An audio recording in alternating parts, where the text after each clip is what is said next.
बिस्मिल्लाहिर्रहमानिर्रहीम। मेरा नाम मोहम्मद उमैर है और ये है मेरा ग्रुप।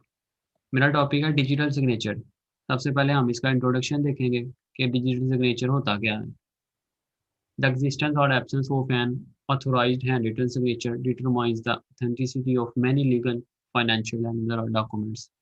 बेसिकली ये एक अथेंटिसिटी मैकेनिज्म होता है जो कि अप्लाई होता है, डिटरमाइन करता है कि यार ये जो डॉक्यूमेंट है, डिफरेंट किस्म के डॉक्यूमेंट हो सकते हैं जिसमें लीगल, फाइनेंशियल, ये इस बंदे से बिलोंग करते हैं, यानी कि ये इस बंदे के हैं, क्योंकि सिग्नेचर डिजिटल सिग्नेचर के एग्जाम होते हैं, जिसके डिजिटल सिग्नेचर होते हैं, ठीक है, तो उसी से वो बिलोंग करता है डॉक्यूमेंट, ठीक है। उसके बाद इसके अंदर आता है कि डिजिटल सिग्नेचर उन्होंने बताया हुआ है कि डिफरेंट फील्ड्स में यूज होता है, कि अथेंटिसिटी को इंश्योर करवाने के लिए कि ये आया, ये रियल बंदा है या नहीं। इस A digital signature is an attachment to any piece of electronic data that uniquely identifies the content of the document as well as the identity of the document's owner. जैसे कि फर्स्ट पॉइंट में भी हमने simply ये चीज़ पढ़ी है कि जो डिजिटल सिग्नेचर होता है वो पीस ऑफ इलेक्ट्रॉनिक डाटा का वर्ड यूज हुआ है, कोई भी ऐसा डाटा जो कि इलेक्ट्रॉनिक सॉफ्ट फॉर्म में लिखा हो, ठीक है, उसके साथ अटैच होता है ये और आइडेंटिफाई करता है उस डॉक्यूमेंट के ओनर को, कि इस डॉक्यूमेंट का ओनर कौन है। इसकी एग्जांपल हम ऐसे दे देते हैं कि डिजिटल सिग्नेचर को यूज़ क्यों करते हैं। इसकी एग्जांपल ये दे देते हैं कि आपने एक बंदे को, सपोज कर लें कि आप एक बंदा अली है, उसने आपको कहा मैं आपको पैसे दे दूंगा 3 महीने बाद। तो आप 3 महीने का इंतजार करते हैं और वो आपको पैसे नहीं देता, वो कहता है मैंने तो पैसे कहा ही नहीं था तो आपको पैसे दूंगा। तो आप कहते हैं यार ये देख तूने मैसेज किया था, तो वो आगे से कहता है यार मेरा तो मोबाइल हैक हो गया था। तो आप तो कुछ नहीं कर सकते, इसलिए हम डिजिटल सिग्नेचर को यूज़ करते हैं। यार कोई भी डॉक्यूमेंट, कोई भी हैंड रिटन फिजिकल डॉक्यूमेंट अपने पास, कि वो बाद में मतलब कि वो मान जाए, उसको हम सबूत दें ये तेरा पर्सनल डाटा है, तूने साइन किए हैं, तेरे ही साइन है। तो अब हम नेक्स्ट मूव करते हैं डिजिटल सिग्नेचर पे। ये यूज़ कहाँ कहाँ होता है, ठीक है, और किस पे बेस करता है, डिफरेंट के बेसिक से कॉन्सेप्ट से। ये इसका जो है ना, ई कॉमर्स के अंदर, ऑनलाइन ट्रांजैक्शन के अंदर बड़ा रोल है। जब भी कोई आप ऑनलाइन शॉपिंग करते हैं तो डिजिटल सिग्नेचर का यूज होता है। डिजिटल सिग्नेचर ये इंश्योर करता है कि आप इससे ये शो करा सकते हैं हाँ यार मैं ही वो बंदा हूँ जिसने ऑर्डर किया था। अब ये बेस करता है इसके एसिमेट्रिक की क्रिप्टोग्राफी इसमें यूज होती है, ठीक है। Encryption encryption and decryption. Encryption and decryption के अंदर बेसिकली होता ये है कि आप इंक्रिप्शन जब आपने मैसेज की करनी होती है तो आप प्राइवेट की को यूज़ करते हैं, और जब आपने डिक्रिप्शन करनी होती है तो आप पब्लिक की, उसी जिसकी आपने डिक्रिप्शन की होती है ना, इंक्रिप्शन की होती है, उसी वैल्यू की आप पब्लिक की के थ्रू डिक्रिप्शन करते हैं। अब ये यूज़ होता है ऑथेंटिकेशन, नॉन रेपुटेशन और इंटेग्रिटी को चेक करने के लिए भी, ठीक है। ऑथेंटिकेशन में ये हो गया जैसे कि आपने सॉरी, कि आपने पहले पढ़ा है कि आया ये रियल बंदा है, उसमें वैलिडिटी चेक होती है, ठीक है, कि इस डॉक्यूमेंट का ओनर कौन है। अब नॉन रेपुटेशन के अंदर ये आता है कि कोई भी एक स्पेसिफिक एक्ट से आप मना नहीं कर सकते कि आपने वो नहीं किया। कोई भी सेंडर जिसने मैसेज सेंड किया वो डिनाई नहीं कर सकता कि मैंने ये मैसेज सेंड नहीं किया। कोई भी जिसने वो मैसेज रिसीव किया वो भी मना नहीं कर सकता कि मैंने मैसेज रिसीव नहीं किया। और इसमें इंटेग्रिटी भी चेक करते हैं मैसेज की, कि आया वो मैसेज जैसा हमने भेजा था उसी हालत में यूजर के पास, रिसीवर के पास गया है, ठीक है। तो इससे इंटेग्रिटी भी चेक हो जाती है। इंटेग्रिटी भी हम आगे डायग्राम के थ्रू भी समझेंगे। और कुछ लोगों को इसमें वो लग जाता है, गलती लग जाती है कि ये कॉन्फिडेंशियलिटी के लिए भी यूज होता है, हालांकि ये कॉन्फिडेंशियलिटी के लिए यूज नहीं होता। नेक्स्ट मैंने डायग्राम के थ्रू आपको समझाऊंगा कि कंसेप्ट डिजिटल सिग्नेचर क्या है, ये कैसे काम करता है, ठीक है।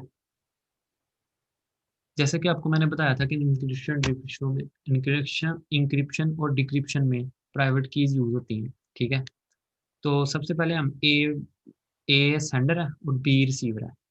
ए ने मैसेज सेंड किया, उसको हमने इंक्रिप्शन एल्गोरिदम जो कि डिजिटल सिग्नेचर जनरेटिंग एल्गोरिदम है, जिससे जिसमें से गुजर के मैसेज डिजिटल सिग्नेचर जनरेट करता है, ठीक है, प्राइवेट की ऑफ यूज करते हुए, ठीक है। उसके बाद हमने मैसेज जो डिजिटल सिग्नेचर जनरेट हुआ है, ठीक है, वो हमने कंबाइन कर देते हैं हम उसको मिड में, मैसेज और सिग्नेचर में, ठीक है। अब ये दोनों चीज़ें हमने गुजारनी है उसके अंदर से, डिक्रिप्शन एल्गोरिथम से। पब्लिक की ऑफ प्राइवेट, सपोज कर लें आप ये कह सकते हैं कि आपने डिक्रिप्ट करना है पब्लिक की ऑफ ए को यूज़ करते हुए, तो उसके बाद हमने मैसेज जनरेट हो जाएगा उस एल्गोरिदम में से गुजर के, तो उसके बाद हमने उसकी वैलिडिटी चेक करनी है मैसेज है या नहीं सही। ठीक है, ये बेसिकली एक सिंपल सा आपने कंसेप्ट समझा कि यार ये काम कैसे करता है। आगे मैं आपको हैश फंक्शन को यूज़ करते हुए समझाऊंगा, तो आपको जिन जिनको नहीं समझ लगी कि डिजिटल सिग्नेचर क्या होता है उनको आगे आ जाएगी। तो आगे है ये सिंपल रिप्रेजेंटेशन है, जो डायग्राम में मैंने वर्ड यूज़ किए हैं, वेरिएबल यूज़ किए हैं कि उनके वो क्या, ठीक है। एच जो कैपिटल एच है वो रिप्रेजेंट करता है हैश फंक्शन को, जो स्मॉल एच है वो हैश की वैल्यू को जो जनरेट होती है। उसके बाद अपेंड है, उसके बाद ये सिंपल नोट में लिखा हुआ है कि इसमें यूनिक होता है उसकी सेंडर की जो आइडेंटिटी होती है, तो वो मतलब उससे मना नहीं कर सकता कि ये मेरी आइडेंटिटी नहीं है, क्योंकि उसका हमारे पास पर्सनल डाटा होता है। तो अब जनरल कंसेप्ट है, जैसे कि आपको मैंने पहले बताया था कि मैं हैश फंक्शन को यूज़ करते हुए आपको समझाऊंगा, और इसमें हम डाटा इंटेग्रिटी भी चेक करना सीखेंगे कि हम कैसे चेक कर सकते हैं कि डाटा क्लियर है या नहीं है। ए ने मैसेज सेंड किया, उसके बाद वो हैश फंक्शन में गया, हैश फंक्शन से उसकी वैल्यू जनरेट हुई। उसके बाद रियल मैसेज और हैश की जो वैल्यू थी वो प्राइवेट की को यूज़ करते हुए हमने उसको पेंट किया ना, तो प्राइवेट की को यूज़ करते हुए हमने उसको इंक्रिप्ट कर दिया उस मैसेज को। और जब हमने मैसेज और हैश को इंक्रिप्ट किया उसके बाद हम आगे चले गए, ठीक है। तो हमने इसको डिक्रिप्ट कर रहे हैं इधर पब्लिक की ऑफ ए को यूज़ करते हुए, ठीक है। तो मैसेज को दोबारा से हमने हैश फंक्शन में से गुजारा, उसकी जो वैल्यू आई उसको हमने कंपेयर किया जो हमारी पहले वैल्यू आई थी हैश की। अगर तो वो वैल्यू उसके साथ सेम है, तो वो जो मैसेज है वो हम कह देंगे यार यही वो मैसेज है तो ए ने सेंड किया था। अगर वैल्यू डिफरेंट आती है तो हम कहेंगे यार बीच में से हैकर ने छेड़छाड़ की है, ठीक है ना, हमारा हैकर ने मॉडिफाई ऑफ डाटा परफॉर्म किया है। ये जनरल कंसेप्ट था। उसके बाद हम इसकी सिंपल टाइप्स पर मूव करते हैं। फर्स्ट टाइप है इसकी simple. A simple digital signature is a digital signature in its simplest form because it is not protected by any encryption method. इसमें उन्होंने बताया कि सिंपल फॉर्म होता है, जैसे कि एक सिंपल पेपर पे यूज़ होता है, ठीक है। इसमें कोई इंक्रिप्शन मेथड यूज़ नहीं होता, जैसे कि हमने प्रीवियस डायग्राम में पढ़ा है। The most common example is a wet signature scanned by an electronic device and then inserted into document. ये वही बताया गया कि वेट सिग्नेचर जो भी किसी पेपर पे किए जाएँ, ठीक है, तो हम सिग्नेचर करते हैं और इलेक्ट्रॉनिक डिवाइस के अंदर डॉक्यूमेंट के अंदर इंसर्ट कर देते हैं। और एक और एग्जांपल इसमें बताया गया कि ईमेल्स के अंदर भी यूज़ होता है, उसके ईमेल के हम एंड पे ऐड कर देते हैं सिंपल सिग्नेचर, ठीक है।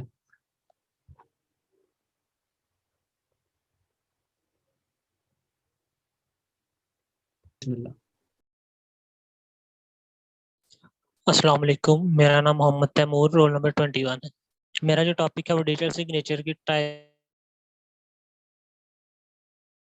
से है basic. Digital basic signatures don't have much difference compare to simple digital signatures. जब डिजिटल बेसिक सिग्नेचर्स हैं उनमें और सिंपल डिजिटल सिग्नेचर्स जो हैं उनमें ज़्यादा डिफरेंस नहीं है अगर इनको कंपेयर किया जाए। The advantages of basic digital signatures from simple digital signatures are only their ability to show changes that occur after the document is signed. Basic digital signature का जो एडवांटेज है वो ये है कि अगर इसके अंदर डॉक्यूमेंट जो है वो साइन के बाद चेंज हो तो वो चेंज पता चल जाती है। अगर इस डॉक्यूमेंट है वो सेंडर ने सेंड किया और रिसीवर के एंड पहुंचने से पहले उसमें कुछ चेंजिंग हुई है तो वो चेंजिंग जो है वो शो हो जाएगी।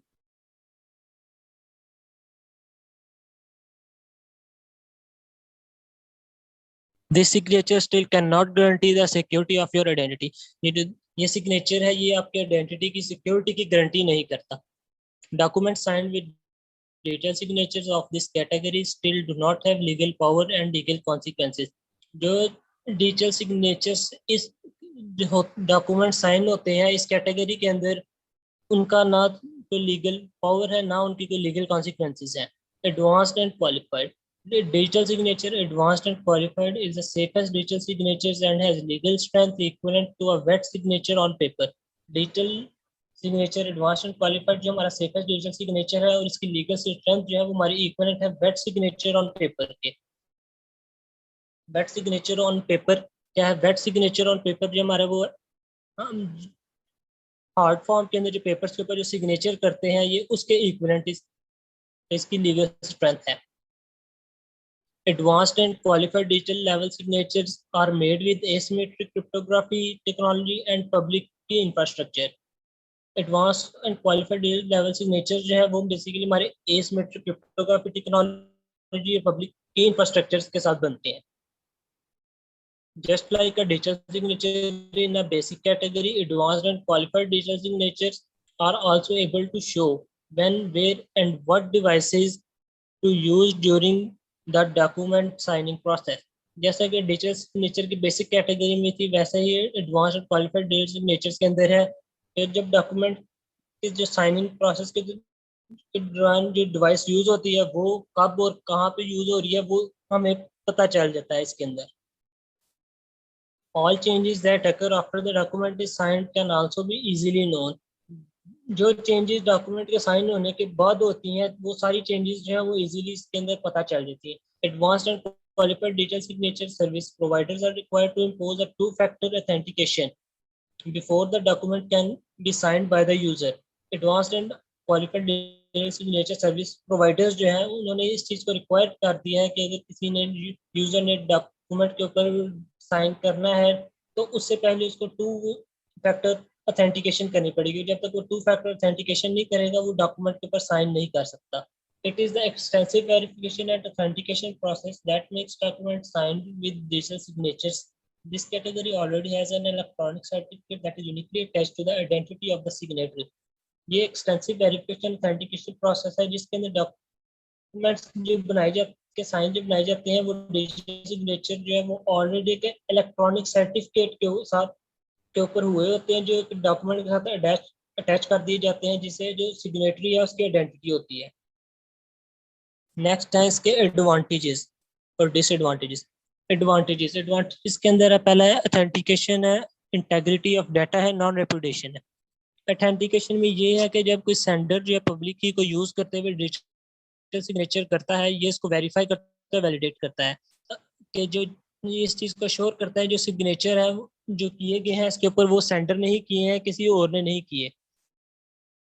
उसके बाद integrity of data. Integrity of data में अगर कोई हैकर जो है वो डाटा को असेस कर लेता है, उसको मॉडिफाई कर देता है तो जो डिजिटल सिग्नेचर वेरिफिकेशन है वो फेल हो जाएगी रिसीवर एंड के ऊपर क्योंकि जिसके अंदर हमने एल्गोरिदम यूज किया हुआ है वो इसको वेरीफाई नहीं करेगा, वो इसके अकॉर्डिंग मैच नहीं करेगा. तो जो रिसीवर है उसको पता चल जाएगा जो डाटा है ये इसकी इंटेग्रिटी ब्रीच हो गई है, वो इसको डिनाई कर देगा. Non reputation. नॉन रेप्यूटेशन के अंदर हम इसको ये अज्यूम करते हैं कि जो सिग्नेटरी की है वो जैसे सेंडर जो है या रिसीवर जो है वो यूनिक साइन है उसके. तो अगर किसी मौके पे वो जो सिग्नेटरी है वो रिफ्यूज कर देता है कि ये डॉक्यूमेंट उसके नहीं है तो जो रिसीवर है वो इसको थर्ड पार्टी के सामने एज एविडेंस जो है वो पेश कर देता है कि ये डॉक्यूमेंट जो है ये इसने सेंड किया है, वो फिर बाद में इससे मुकर नहीं सकता. इसके डिसएडवांटेज में एक्सपायरी सर्टिफिकेट्स सॉफ्टवेयर. एक्सपायरीज जैसे कि पता हमारे एडवांस ट्रीटमेंट टेक्नोलॉजीज का एरा चल रहा है इसके अंदर ये जो प्रोडक्ट्स हैं वो शॉर्ट लाइफ है. शॉर्ट लाइफ उनके एक टाइम लिमिट है कि ये 3 मंथ्स के लिए है, ये 6 मंथ्स के लिए उनकी एक्सपायरी डेट्स है. इसका एक डिसएडवांटेज है. सेकंड है सर्टिफिकेट्स. अब सर्टिफिकेट है अगर किसी यूजर ने इसको यूज करने डिजिटल सिग्नेचर को यूज करना है इफेक्टिवली तो उसके लिए सेंडर और रिसीवर दोनों साइड को जो है वो इसके सर्टिफिकेट्स जो हम बाय करने पड़ेंगे. तो इसके सॉफ्टवेयर में क्या है जो अगर डिजिटल सिग्नेचर के साथ वर्क करना है सर्टिफिकेट्स के साथ तो डिजिटल सर्टिफिकेट से वर्क करने के लिए सेंडर और रिसीवर दोनों को वेरिफिकेशन सॉफ्टवेयर जो है वो परचेज करना पड़ेगा जिससे ये वेरीफाई हो जाएगी कि सेंडर और रिसीवर है वो ऑथेंटिकेट है. नेक्स्ट टॉपिक है laws and ethics. Laws and ethics का इंट्रोडक्शन है. All information security professionals must understand the scope of an organization's legal and ethical responsibilities. तमाम इंफॉर्मेशन या सिक्योरिटी प्रोफेशनल्स के पास उनको अंडरस्टैंड करनी चाहिए कि ऑर्गेनाइजेशन के लीगल एथिकल रिस्पांसिबिलिटीज और उसके स्कोप को. Understand the current legal environment. उनको करंट जो लीगल एनवायरनमेंट है उसको अंडरस्टैंड करना चाहिए. Keep apprised of new laws regulations and ethical issues as they emerge. अगर लॉज के अंदर किसी किस्म की अमेंडमेंट होती है, चेंज होते हैं, तो न्यू लॉ है तो उनको उसको अंडरस्टैंड करना चाहिए, उसको एजुकेट करना चाहिए टू मिनिमाइज ऑर्गेनाइजेशंस लायबिलिटी, और ऑर्गेनाइजेशन की जो लायबिलिटी है उनको मिनिमाइज करना है। Educate employees and management about their legal and ethical obligations, employees को और मैनेजमेंट को उनकी अब लीगल और एथिकल ऑब्लिगेशन से रिलेटेड एजुकेट करना है। And proper use of information technology का प्रॉपर यूज करना है। इसका हमारा लॉज क्या है? Rules adopted and enforced by governments to codify expected behaviour in modern society. Rules हमारे बेसिकली वो हैं जो अपनाए जाते हैं या गवर्नमेंट की तरफ से इन्फोर्स किए जाते हैं, जिससे हमारे मॉडर्न सोसाइटी के अंदर एक बिहेवियर को बेहतर बनाया जा सकता है। Ethics relatively fixed moral attitudes or customs of a society group based on cultural norms. Ethics हमारे कुछ moral values होती हैं, हमारे moral attitudes होते हैं, customs होते हैं इस social group के, जो हमारे cultures के ऊपर base करते हैं। कुछ हमारे ethical standards जो हैं वो universal हैं, जैसे कि murder, theft, assault, arson or the actions that deviate from ethical and legal codes throughout the world.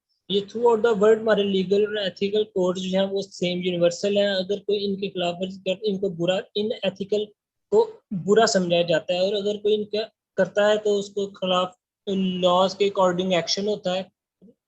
इसके बाद the key difference between laws and ethics is that law carries the sanction of a governing authorities and ethics not. इसका key difference है, जो हमारे laws है वो government authorities की agreement मतलब के साथ होती है, और एथिक्स जो है वो नहीं है।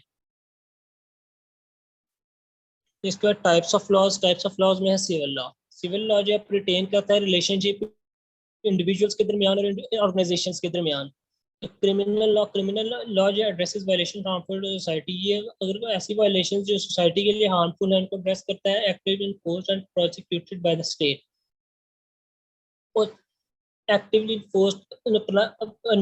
नाफिज करता है स्टेट के खिलाफ के लॉज के अगेंस्ट। अगर कोई जाता है तो उसको अकॉर्डिंग टू द लॉ उसको अकाउंटेबल किया जाता है, पूछताछ की जाती है। Private law balance the relationship among individuals and organisations.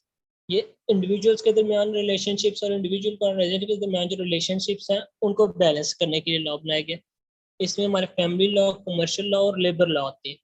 Public law जो है वो हमारा गवर्नमेंट एजेंसीज जो एडमिनिस्ट्रेशंस की हैं वो और उनके स्ट्रक्चर को के रिलेशनशिप्स को सिटीजन्स के साथ, एम्प्लॉयज के और अदर गवर्नमेंट्स के साथ बैलेंस करने के लिए बनाया गया। इसमें हमारे criminal laws, administrative law and constitutional laws आते हैं। इसके बाद आ जाता है relevant US laws. Relevant US laws जो है हमारे इस लॉज एंड एथिक्स से रिलेटेड लॉज हैं, जो फेडरल सिस्टम सिक्योरिटी एक्ट 1933 के अकॉर्डिंग बने हैं। इसमें हमारे जनरल कंप्यूटर क्राइम लॉज आते हैं, privacy of customer, identity theft, export and espionage laws, US copyright laws, freedom of information act of 1966। ये हमारे लॉज हैं जो यूएस से रेलिवेंट्स हैं, यूएस के रेलिवेंट लॉज हैं। मेरा टॉपिक यहीं तक था। Thank you.